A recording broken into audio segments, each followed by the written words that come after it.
Milo the mouse lived with his big brother, Max, in the coziest mouse hole imaginable. It was small but warm and comfortable, and they slept snuggled in little beds made of the softest, silkiest wool. Their home was tucked away inside a bedroom wall in a house belonging to a human family, a perfect spot Max had chosen long ago for its quiet and peaceful atmosphere, especially at night. Tucked into their beds, Max and Milo enjoyed long nights of deep, dreamy sleep, most often dreaming of cheese, especially yummy cheddar, which was Milo's favorite. They usually slept very well, with only one problem: Max was a snorer. Some nights, Milo would wake from a wonderful cheese dream to the sound of Max snoring. Sometimes it was a soft snuffling, and other times it sounded like he was chuckling to himself. Milo didn't mind too much, except when it woke him from an especially good dream. Occasionally, he wished for his own mouse hole where nothing would bother him and he could enjoy endless dreams of cheddar cheese. One morning over a breakfast of toasted breadcrumbs, Milo made a decision. "It's time for me to find my own mouse hole," he announced to Max. "After all, I'm nearly grown up, too grown up to share a hole with my brother. I'm going to look for a new place to sleep." Max smiled. It was just like his little brother, always wanting to try things on his own and be more grown up. He wished Milo good luck but added, "Remember, there will always be a bed for you here." After breakfast, the two mice hugged goodbye, and Milo set off on his adventure, feeling very grown up indeed. He left their hole and scuttled happily across the bedroom carpet. The room belonged to a young child, so the floor was a maze of gigantic colorful building blocks and shiny toy cars. "What a mess," thought Milo, who preferred a tidy space. But he weaved through the clutter, scurried down the hallway, down the stairs, and into the living room. The living room was bright and clean with a beautiful wooden floor that made his paws go click, click, click. Behind the sofa, he found a spacious mouse hole. "Yes," he decided, "this will be my new home." He spent the day decorating and making a comfy bed out of feathers he found in the sofa cushions. When nighttime came, Milo settled into his soft, feathery bed.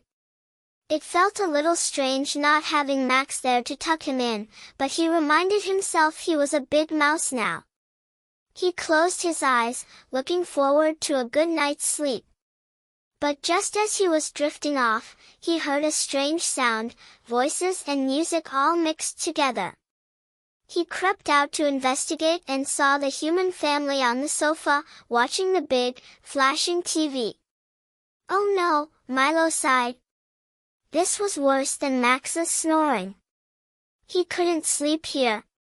So, he scurried to the kitchen, his paws tap-tap-tapping on the black and white tiles. He found a nice hole behind the fridge, surrounded by lovely cooking smells, including a delicious cheesy aroma. He made a bed from a kitchen towel and curled up. But just as he was nodding off, a new noise started, a loud clinking and clanking mixed with a great gush of water. The man of the house was washing pots and pans. How can anyone sleep with this? Milo wondered. He had to keep looking. He had an idea: if the humans were all downstairs, he should go upstairs. Surely, he would find peace and quiet there.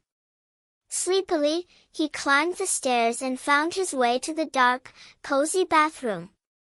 It was completely silent. He found a small hole hidden behind a laundry basket and made a bed from cotton balls. It wasn't as soft as his old one, but he was so tired he knew he'd drift off quickly. But then, a new sound began, the loud gushing of the shower. While the sound was somewhat relaxing, Milo decided he didn't want to stay. There was one more quiet room he knew. Soon, Milo was back where he started, in the bedroom. To his surprise, the floor was now clean, all the toys tidied away. He walked straight across the open carpet to his old mouse hole. He looked inside and saw Max curled up in his bed, and right next to him, his own warm, soft bed waiting. Milo let out a happy sigh. It felt so good to be home. Max woke up and, delighted to see his little brother, prepared him a simple meal, a delicious cheese sandwich. As Milo ate, he told Max all about his adventures. "The house is so big, and there's still so much to explore," he said. "But exploring is for the daytime. At night, I'd much rather be here at home with you." Once he finished his snack, Milo got into his cozy woolen bed. Max tucked him in and said goodnight. Milo snuggled down happily. He had tried so many different beds, but this was the comfiest of them all, and it had that lovely, familiar smell of home. Then he heard it, the familiar sound of Max snoring quietly. After all the noises of the day, the TV, the pots and pans, the shower, Max's snoring sounded like a soothing lullaby. Feeling sleepier and sleepier, Milo was sure he would sleep well tonight and enjoy wonderful dreams of cheddar cheese. He closed his eyes, let out a contented sigh, and was soon fast asleep. The very next day, Milo woke up feeling wonderfully rested.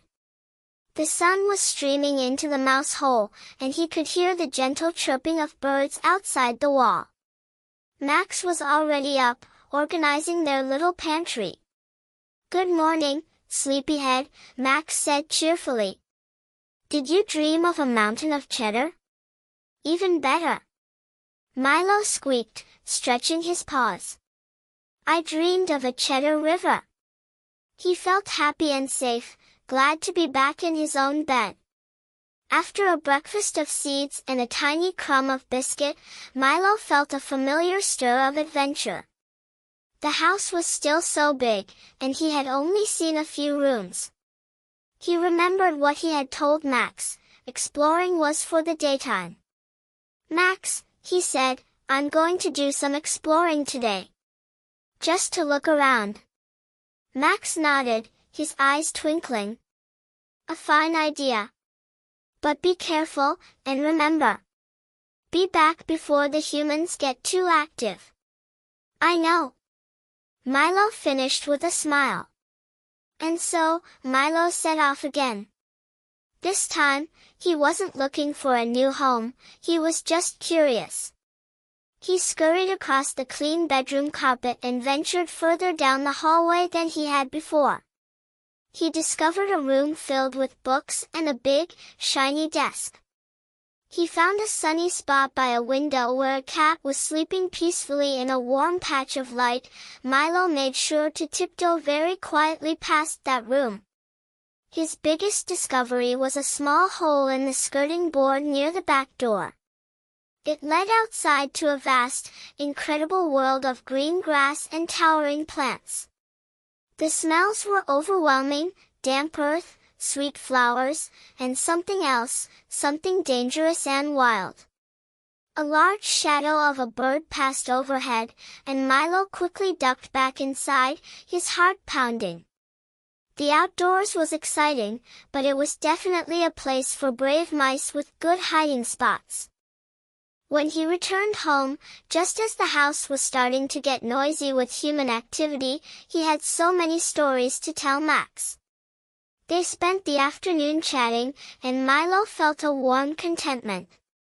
He had the best of both worlds, exciting days of exploration and safe, cozy nights at home. That night, as he curled up in his soft wool bed, Max's familiar snoring began again. It was a soft, rumbling sound, like a tiny, faraway motor. But this time, Milo didn't just tolerate it. He listened to it. The sound meant his brother was there, right beside him. It meant he was safe and loved. It was the sound of home. He smiled, snuggled deeper into his bed, and let the sound lull him to sleep. He was already dreaming of his next adventure, knowing that no matter where he went, this cozy mouse hole would always be waiting for him. A few days later, a new mystery began. The lovely, familiar smell of their home, a mix of old wood, warm wool, and a faint, comforting dustiness, was changing. A strange, sharp, and clean scent was now floating in from the hallway. "Max, do you smell that?" Milo asked, his little nose twitching. Max sniffed the air. "I do. It smells very clean. The humans must be spring cleaning."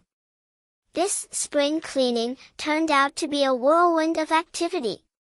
The humans were everywhere, moving furniture, sweeping floors, and making the whole house smell strongly of flowers and lemons.